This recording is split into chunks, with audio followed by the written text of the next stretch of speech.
Hi there, DW Berman here for Liberty3D's Lightwave plugin of the week. This week's plugin is our very own UberCam, and we just updated this to 1.9. So if you have 1.5, come to our website and grab the latest update. It's free for you.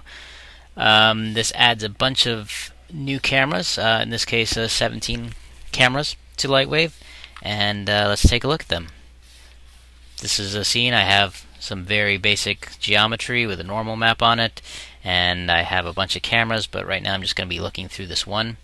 If you look at the perspective view down here on the bottom, you can see the grid coming out of the camera, and that lets us preview the field of view of the camera. Now this plugin adds, like I said, adds a bunch of cameras. Right now this is the standard Lightwave perspective camera. I'm just going to let it render here. And I have, the scene actually does have grass in it, but I have it turned off because I don't want you sitting here for 30 seconds every single render. So there's the regular perspective camera, and here's the list of the Liberty3D cameras. There are a few different types of cameras. There's the linear cameras, which are like the perspective, the 3D perspective, and no depth of field, no motion blur. These render like a normal camera in Lightwave does. If there's a straight line in the scene, it stays straight. And that's the reason you would want to use the Liberty version of the perspective camera, is that it is a little bit optimized. It doesn't check every single thing the same way that Lightwave's internal standard perspective camera. So you can save a few seconds on your frames when you're rendering. And if you're rendering a lot of frames and they're large, that would be saving a little bit of time over that many frames adds up.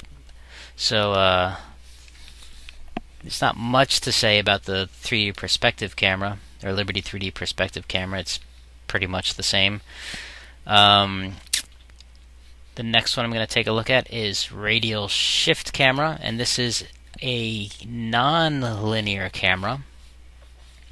You can see here it looks pretty normal, but if I say tweak some of these settings, say 0.3 to radial distortion, we get this funky pattern here, and if I render that, you'll see what that does. And the reason you'd use the radial camera is if you want to match a real world camera lens that it's just not matching some other way. You have a lot of options here to just kind of tweak the camera lens to match a real image. And on top of all these, we also have the ability to shear an image. And you can see it does a weird distortion of it there. And you can get some really crazy effects by just playing with these settings. And you can actually even go into negative numbers on these. So let me close this, get that out of the way. Watch my thing there, my preview. Let me unshear this. There we go. Do a -1.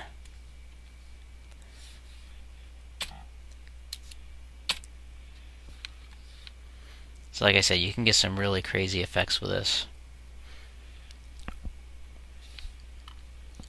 This is just one of the nonlinear cameras. There are several others, including the Spherical Camera.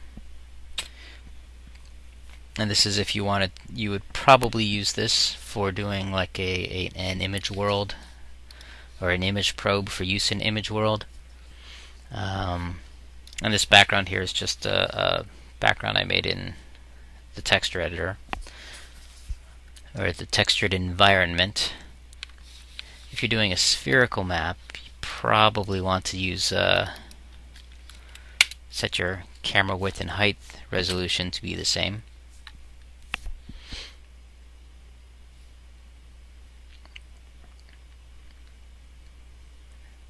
and this is just using the default settings. You'll notice the angular view is 180. If I bump this up to 360, we actually start to see the landscape around the outside edge.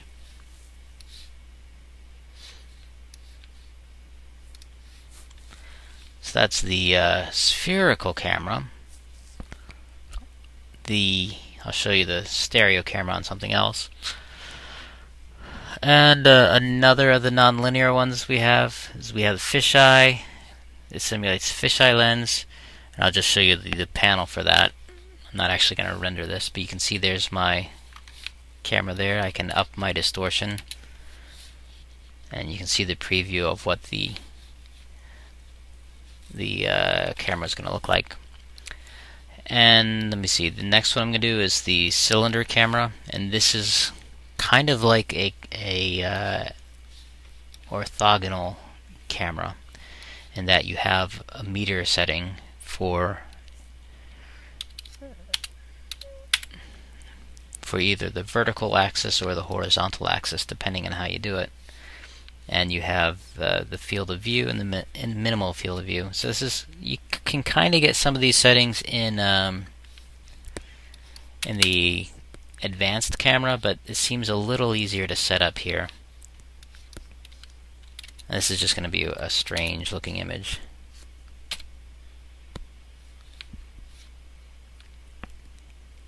Again, you would pretty much only use this to get a special effect or to match a specialty camera lens.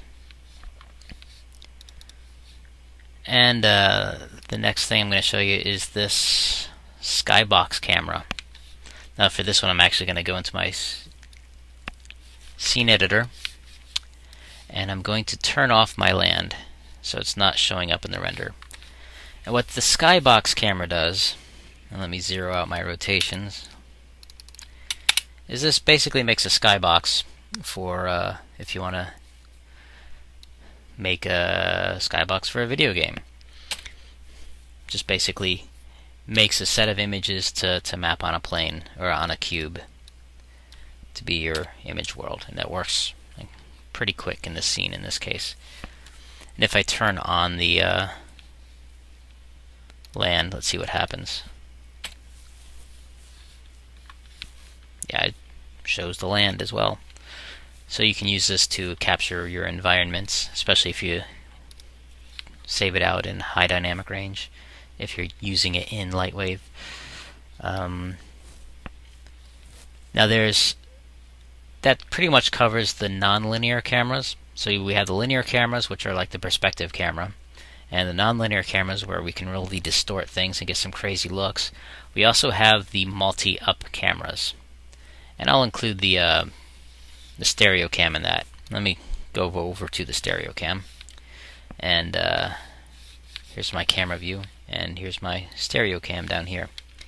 You can see I have two overlapping field of views in the background, and in this case I actually have a null here in the middle, and if I go to my stereo cam, you can see I'm using that null as my convergence point, and I can click on this button here and show the convergence plane, and that shows me where the plane is. And if I render this image,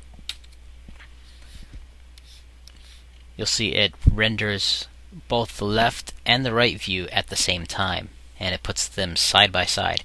And if you take this into a compositing program, you can separate these two images and use them as this left and right side for your stereo. And I believe the Fusion has a node that makes very quick work of this. The issue with this thing is you can't really get a good preview in your viewport, and you want to set your width to double what you normally would. Let's see, what else do I want to show you? Well, there is that, and let's go back to my, well, I have a camera set up, and it's I named it 4-up camera because I'm using the Liberty3D 4-up camera. And I have a panel here when you open this, and it lets you set which cameras you want to render, and it renders them all at the same time.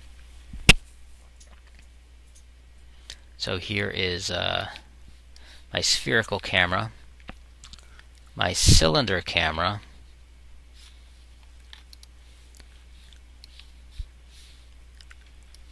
my perspective camera, and my fisheye camera. Now my perspective camera and my fisheye camera are not very interesting looking cameras at this point. So let's see, my L3D perspective camera, let's see what that one is. I'm looking down, I don't want that camera, I'll just tilt it up and change my view. There we go. Like I said, we also have, let me switch back over to my test camera. I don't want the skybox anymore.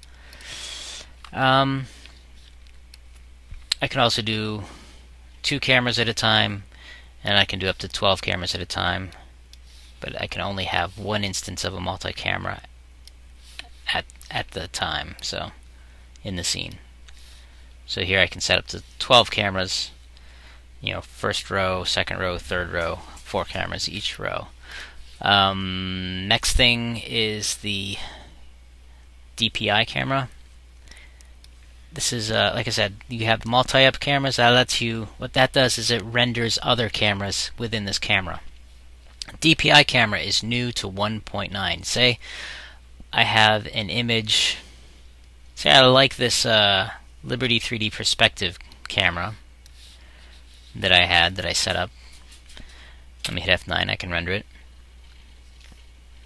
Say I like this camera, I have it set up just the way I want to, but I need to make this image for print. Well, to do this, I just need to say 300 dots per inch. What's the horizontal width? Well, it's going to be say 8.5 by 11 for American letter. Make it 11 inches wide, and I want it to have a 1/4 inch bleed, so do 0.25 inches. And it tells me down here, this is what resolution I need to render at. So I go back over here to my camera property panels, and this is the Liberty3D camera, not the original camera. And I just plug in that setting for my resolution and render. I'm not gonna wait for this to render because it'll take a little while. But this, you know, gives us our edge bleed, and it gives us the resolution we need to go to print. Now I also have, kind of in the same vein, is the overscan camera. What the overscan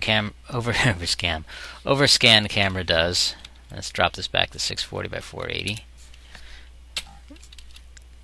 It says, oops, you like this camera. Let's go back to the Liberty3D perspective camera. Say I like this camera and it's framed the way I want, but I want to see more around the outside. You know, I don't want to move the camera. I don't want to shrink the image. I just want this to be more on the outside. So I can say I want to make it 50%. Actually, that's too much. 20%. I want to see 20% more. And you watch my little field of view preview here change. So I want it to be 20% larger. And it tells me down here, to make it 20% larger, the resolution of this camera, my overscan camera, needs to be set to 768 by 432. And then I hit F9. And there we have it. It's rendering the same image with more space on the outside. This is like if you went into Photoshop and you expanded the canvas area. The main image is still in the middle of the screen, but there's just more of it around the outside. And what we also have with this is the jitter, vertical and horizontal jitter. This kind of is like for doing a shaky cam thing. So that's pretty cool. And we also have, I forgot to show you, the panoramic cameras. So these are back to the non-linear. We have 2 of them. We have the panoramic camera here, which you can see is already kind of, basically it just wraps all the way around. And you probably don't want your pitch changed on that. Now the field of view on this defaults to -45 to 45 degrees, so that doesn't quite give us a full top to bottom 360 like what you might want for your panoramic. Let me move this camera. So if we set this to 90 and -90, it all depends on what you want for your camera settings. But say I want to do a spherical image map for the world. Basically just set it up like that. Like, again, you can do this in the advanced camera, but it's much easier, much simpler here in this, and it's optimized a bit more than the advanced camera is, just like the perspective cameras. The Liberty perspective camera is optimized more than the Lightwave perspective camera.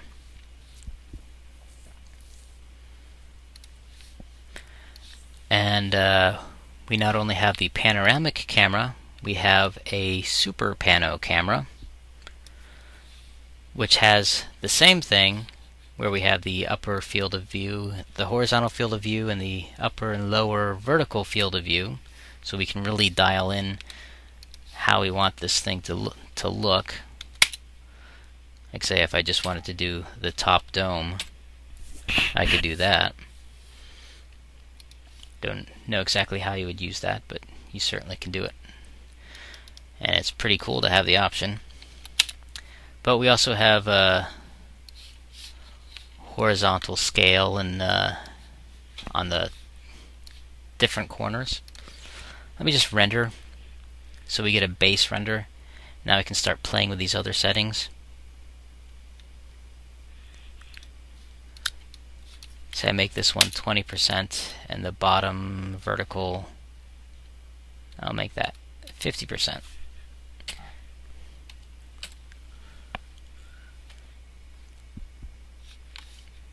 And this is just to show you that some of the power that we have over the look of the camera.